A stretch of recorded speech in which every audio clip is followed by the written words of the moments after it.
ఛానల్‌ని సబ్స్క్రైబ్ చేసుకోకుంటే వెంటనే సబ్స్క్రైబ్ చేసుకొని బెల్ ఐకాన్‌ని క్లిక్ చేయండి.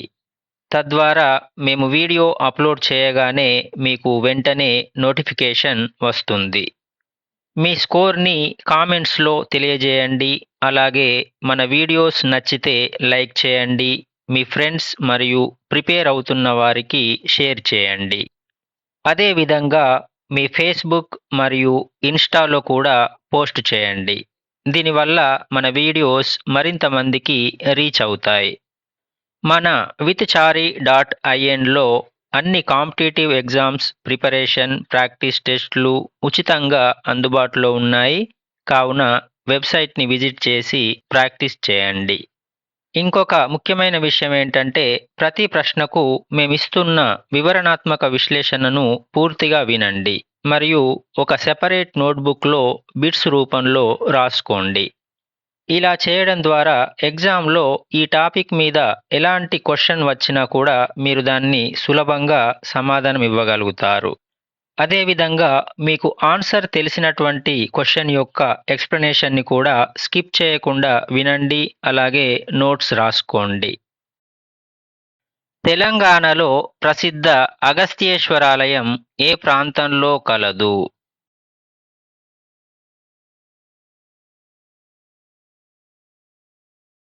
చెన్నూర్. ప్రసిద్ధ పురాతన శివాలయాల్లో ఒకటైన అగస్త్యేశ్వరాలయం మంచిర్యాల జిల్లాలోని చెన్నూర్ మండల కేంద్రంలో గోదావరి నది ఒడ్డున వెలసింది. అగస్త్య మహర్షి తన దక్షిణాపద యాత్రలో భాగంగా ఇక్కడ శివలింగాన్ని ప్రతిష్ఠించి పూజించినట్లు పురాణాలు చెబుతున్నాయి. కలరిపయట్టు ఏ రాష్ట్రానికి చెందిన ప్రసిద్ధ యుద్ధ కళ?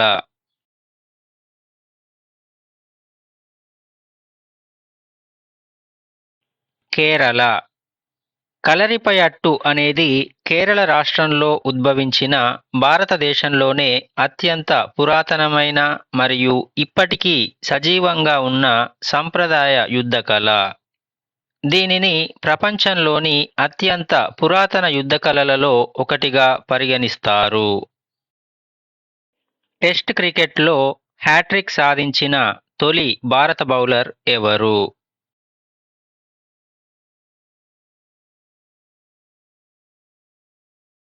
హర్భజన్ సింగ్. హర్భజన్ సింగ్ 2001లో కోల్కతాలోని ఈడెన్ గార్డెన్స్లో ఆస్ట్రేలియాతో జరిగిన టెస్టు మ్యాచ్లో Ricky Ponting, Adam Gilchrist, Shane వార్న్లను వరుస బంతుల్లో అవుట్ చేసి టెస్టు క్రికెట్లో హ్యాట్రిక్ సాధించిన తొలి భారతీయ బౌలర్గా నిలిచాడు.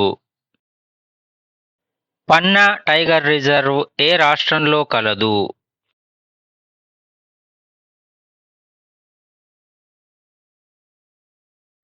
మధ్యప్రదేశ్. పన్నా టైగర్ రిజర్వ్ మధ్యప్రదేశ్ రాష్ట్రంలోని పన్నా మరియు ఛతర్పూర్ జిల్లాల సరిహద్దుల్లో ఉంది. 2020లో యునెస్కో దీనిని బయోస్పియర్ రిజర్వుగా గుర్తించింది. దీని గుండా ప్రసిద్ధ కేన్ నది ప్రవహిస్తుంది. ఇది ఇక్కడి వన్యప్రాణులకు ప్రధాన నీటి వనరు. భారతదేశంలో మొట్టమొదటి మూకీ చిత్రం అంటే నిశ్శబ్ద చిత్రం ఏది?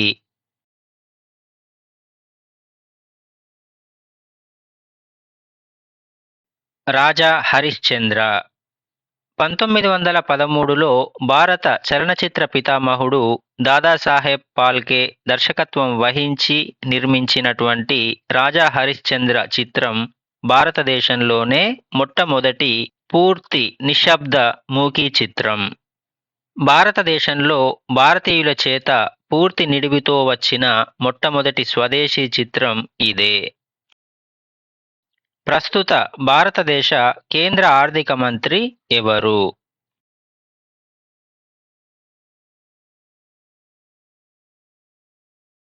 నిర్మలా సీతారామన్.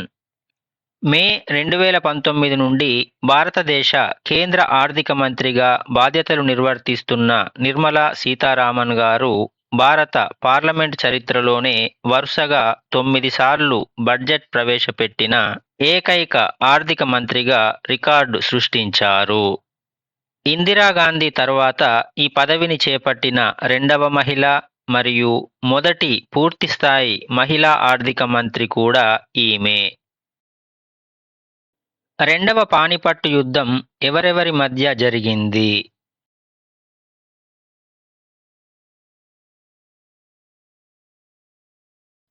అక్బర్ మరియు హేము. రెండవ పానిపట్టు యుద్ధం 1556 నవంబర్ 5న మొఘల్ చక్రవర్తి అక్బర్, ఆయన సేనాధిపతి బైరామ్ ఖాన్ మరియు హిందూ రాజు హేము అంటే హేమచంద్ర విక్రమాదిత్య మధ్య జరిగింది. ఈ యుద్ధంలో అక్బర్ సైన్యం విజయం సాధించి భారతదేశంలో మొఘల్ సామ్రాజ్య పాలనను మరింత బలోపేతం చేసింది.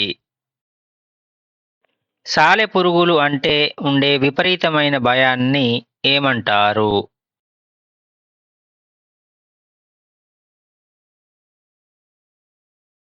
అరాక్నోఫోబియా. సాలెపురుగులు లేదా వాటి గూళ్లను చూసినప్పుడు కలిగే విపరీతమైన భయాన్ని అరాక్నోఫోబియా అంటారు. ఎంటమోఫోబియా అంటే కీటకాల పట్ల, మైర్మెకోఫోబియా అంటే చీమల పట్ల, ఒపిడియోఫోబియా అంటే పాముల పట్ల ఉండే తీవ్రమైన భయం. వాహనాలు ప్రయాణించే దూరాన్ని కొలిచే పరికరం ఏది?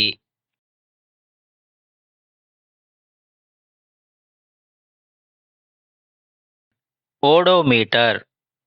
వాహనాలు ప్రయాణించిన మొత్తం దూరాన్ని కొలిచే పరికరాన్ని ఓడోమీటర్ అంటారు. మిగతా ఆప్షన్లలో స్పీడోమీటర్ వాహన వేగాన్ని, టాకోమీటర్ ఇంజిన్ తిరిగే వేగాన్ని కొలవడానికి ఉపయోగపడగా, క్రోనోమీటర్ ముఖ్యంగా సముద్ర ప్రయాణాల్లో ఖచ్చితమైన సమయాన్ని తెలుసుకోవడానికి ఉపయోగపడుతుంది. పోలియో వ్యాక్సిన్ ఇంజెక్షన్ను కనుగొన్న శాస్త్రవేత్త ఎవరు?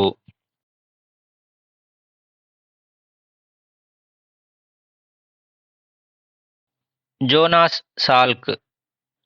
1955లో జోనాస్ సాల్క్ పోలియో నివారణకు ఇంజెక్షన్ రూపంలో ఇచ్చే వ్యాక్సిన్ను కనుగొనగా, ఆల్బర్ట్ సాబిన్ నోటి ద్వారా వేసే పోలియో చుక్కల మందును కనుగొన్నారు. మిగతా ఆప్షన్లలో ఎడ్వర్డ్ జెన్నర్ మషూచికి మరియు లూయిస్ పాస్చర్ రేబిస్ అంటే పిచ్చి కుక్క కాటుకు టీకాలను కనుగొన్నారు. 2026లో జరిగిన ఐపీఎల్ 19 సీజన్ విజేత ఎవరు?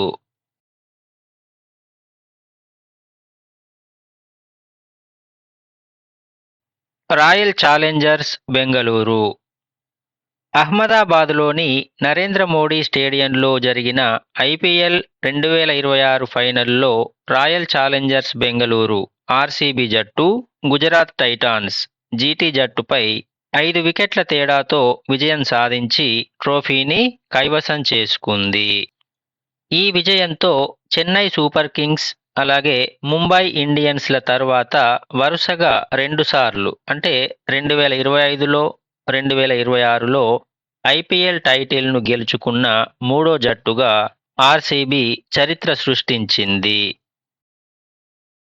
న్యూక్లియర్ ఫ్యూయల్ కాంప్లెక్స్ సంస్థ ఎక్కడ కలదు?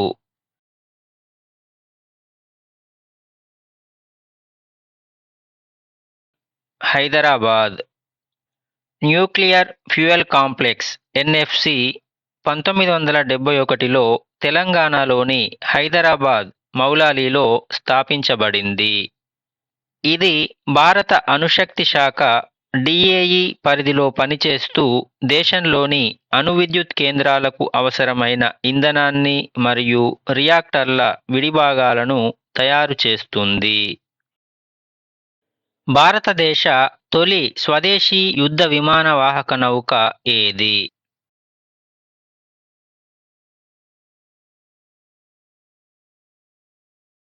ఐఎన్ఎస్ విక్రాంత్. ఐఎన్ఎస్ విక్రాంత్ భారతదేశంలోనే పూర్తిగా స్వదేశీ పరిజ్ఞానంతో కొచ్చిన్ షిప్యార్డులో నిర్మించబడిన మొదటి యుద్ధ విమాన వాహక నౌక. సుమారు 45,000 టన్నుల బరువుగల ఈ భారీ నౌకను 2022 సెప్టెంబర్లో ప్రధానమంత్రి నరేంద్ర మోదీ అధికారికంగా నావికాదళంలోకి ప్రవేశపెట్టారు. టైఫాయిడ్ జ్వరానికి కారణమైన బ్యాక్టీరియా ఏది?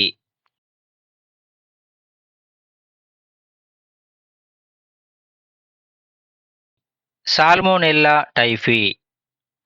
టైఫాయిడ్ అనేది కలుషితమైన ఆహారం, నీటి ద్వారా సాల్మోనెల్లా టైఫీ అనే బ్యాక్టీరియా శరీరంలోకి ప్రవేశించడం వల్ల వచ్చే తీవ్రమైన జ్వరం. ఈ వ్యాధిని ప్రాథమికంగా గుర్తించడానికి వైరల్ టెస్ట్ చేసినప్పటికీ ఖచ్చితమైన నిర్ధారణ కోసం బ్లడ్ కల్చర్ టెస్టును అత్యంత ప్రామాణికంగా భావిస్తారు. గుజరాత్ రాష్ట్ర రాజధాని ఏది?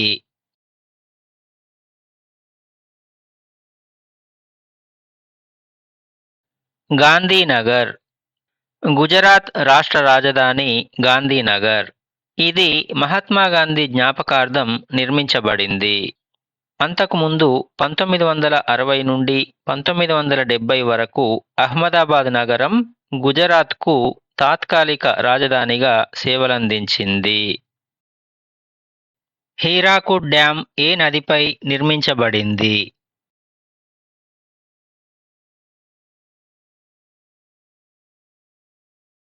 మహానది. ఒడిషా రాష్ట్రంలోని సంబల్పూర్ వద్ద మహానదిపై నిర్మించిన హీరాకుడ్ డ్యాం భారతదేశంలోనే అత్యంత పొడవైన డ్యాముగా రికార్డు సృష్టించింది. సుమారు 25.8 కిలోమీటర్ల మొత్తం పొడవు కలిగిన ఈ భారీ నిర్మాణం ప్రపంచంలోనే అత్యంత పొడవైన మట్టి ఆనకట్టగా ప్రసిద్ధి చెందింది. భారతదేశంలో అత్యధిక కాలం ముఖ్యమంత్రిగా పనిచేసిన వ్యక్తి ఎవరు?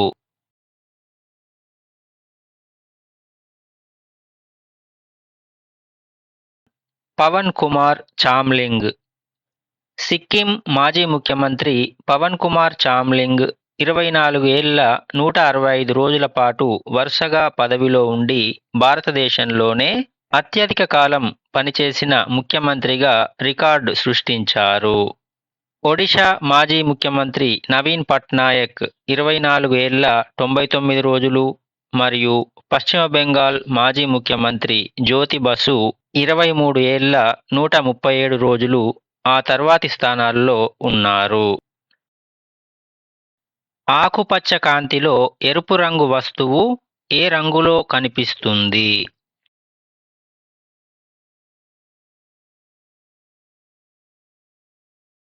నలుపు రంగు. ఎరుపు రంగు వస్తువు కేవలం ఎరుపు కాంతిని మాత్రమే పరావర్తనం చేస్తుంది మరియు మిగిలిన రంగులను శోషిస్తుంది. ఆకుపచ్చ కాంతిని దానిపై ప్రసరింపజేసినప్పుడు అది ఆ కాంతిని పూర్తిగా శోషించుకోవడం వల్ల మనకు నలుపు రంగులో కనిపిస్తుంది. రక్తం గడ్డకట్టడంలో సహాయపడే కణాలు ఏవి?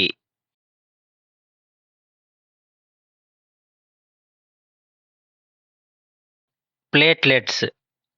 శరీరానికి గాయమైనప్పుడు రక్తం కారిపోకుండా గడ్డకట్టించడంలో రక్త ఫలకికలు లేదా ప్లేట్లెట్స్, వీటినే థ్రాంబోసైట్స్ అని కూడా అంటాం, ఇవి కీలక పాత్ర పోషిస్తాయి. ఇవి గాయం జరిగిన ప్రాంతంలో ఒకదానితో ఒకటి అంటుకొని రక్తాన్ని ఆపడానికి తాత్కాలిక అవరోధాన్ని ఏర్పరుస్తాయి. అలాగే ఎరిథ్రోసైట్స్ అంటే ఎర్ర రక్త కణాలు ఆక్సిజన్ రవాణాకు ఉపయోగపడగా, మోనోసైట్స్ మరియు లింపోసైట్స్ ఇవి తెల్ల రక్త కణాలు, ఇవి రోగ నిరోధక శక్తిని అందిస్తాయి. 2011 జనాభా లెక్కల ప్రకారం తెలంగాణ రాష్ట్రంలో స్త్రీ పురుష నిష్పత్తి ఎంత?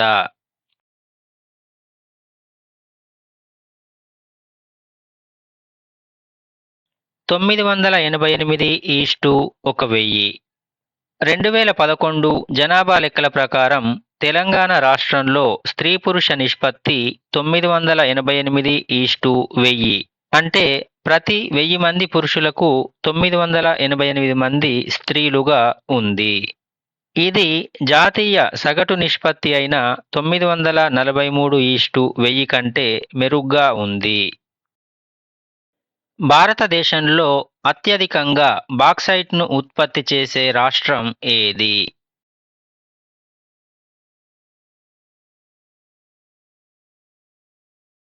ఒడిషా. భారతదేశం మొత్తం బాక్సైట్ ఉత్పత్తిలో సగానికి పైగా వాటాతో ఒడిషా రాష్ట్రం దేశంలోనే ప్రథమ స్థానంలో ఉంది. ఒడిషాలోని కోరాపుట్ జిల్లాలో ఉన్న పంచ్ పట్మాలి గనులు ఆసియాలోనే అతిపెద్ద బాక్సైట్ నిక్షేపాలు కలిగిన గనులలో ఒకటిగా ప్రసిద్ధి చెందాయి. భారతదేశపు మొదటి మహిళా కళాశాల ఏది?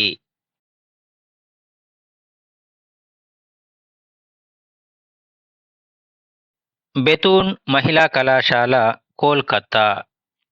1879లో కోల్కతాలో స్థాపించబడిన బెతూన్ కాలేజ్ భారతదేశంలోనే కాకుండా ఆసియాలోనే మొదటి మహిళా డిగ్రీ కళాశాలగా ప్రసిద్ధి చెందింది.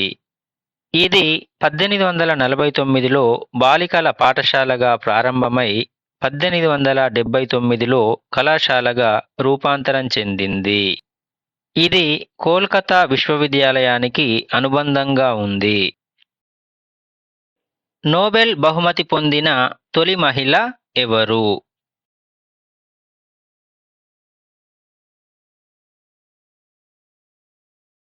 Marie Curie. మేరీ క్యూరీ 1903లో భౌతిక శాస్త్రంలో నోబెల్ బహుమతి పొందడం ద్వారా ఈ పురస్కారాన్ని అందుకున్న తొలి మహిళగా రికార్డు సృష్టించారు. అంతేకాకుండా 2 విభిన్న శాస్త్ర రంగాలలో అంటే 1903లో భౌతిక శాస్త్రం, 1911లో రసాయన శాస్త్రంలో నోబెల్ బహుమతి పొందిన ఏకైక వ్యక్తిగా కూడా ఆమె నిలిచారు. ప్రపంచంలోనే అతిపెద్ద ప్రజాస్వామ్య దేశం ఏది?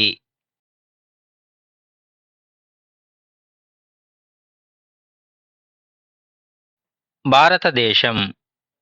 2024 ఎన్నికల నాటికి భారతదేశంలో సుమారు 97.9 కోట్లకు పైగా నమోదైన ఓటర్లు ఉండడం వల్ల దీనిని ప్రపంచంలోనే అతిపెద్ద ప్రజాస్వామ్య దేశంగా పిలుస్తారు.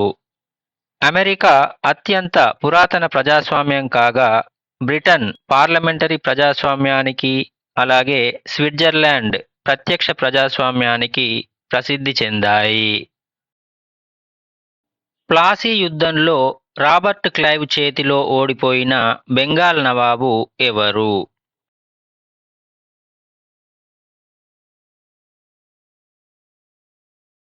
సిరాజ్ ఉద్ దౌలా. 1757 జూన్ 23న జరిగినటువంటి చారిత్రాత్మక ప్లాసీ యుద్ధంలో ఈస్ట్ ఇండియా కంపెనీ సేనాని అయిన రాబర్ట్ క్లైవ్ చేతిలో బెంగాల్ చివరి స్వతంత్ర నవాబ్ అయిన సిరాజ్ ఉద్ దౌలా ఓడిపోయారు. సిరాజ్ ఉద్ దౌలా సేనాధిపతి అయిన మీర్ జాఫర్ చేసినటువంటి నమ్మక ద్రోహం వల్ల రాబర్ట్ క్లైవ్ ఈ యుద్ధంలో సులువుగా విజయం సాధించి భారతదేశంలో బ్రిటిష్ పాలనకు పునాది వేశారు. Thanks for watching. వీడియో నచ్చితే లైక్ చేయండి, షేర్ చేయండి మరియు సబ్స్క్రైబ్ చేయండి. అలానే మీ స్కోర్ని కామెంట్స్లో తెలియజేయండి. ప్రతి ప్రశ్నకు మేమిస్తున్న వివరణాత్మక విశ్లేషణను పూర్తిగా వినండి మరియు ఒక సెపరేట్ నోట్బుక్లో బిట్స్ రూపంలో రాసుకోండి. మీకు ఆన్సర్ తెలిసిన క్వశ్చన్ యొక్క ఎక్స్ప్లెనేషన్ని కూడా స్కిప్ చేయకుండా వినండి, నోట్స్ రాసుకోండి. మన విత్చారి.inలో ప్రాక్టీస్ టెస్టులు పూర్తి ఉచితంగా అందుబాటులో ఉన్నాయి. వెంటనే వెబ్సైట్ని విజిట్ చేసి ప్రాక్టీస్ చేయండి.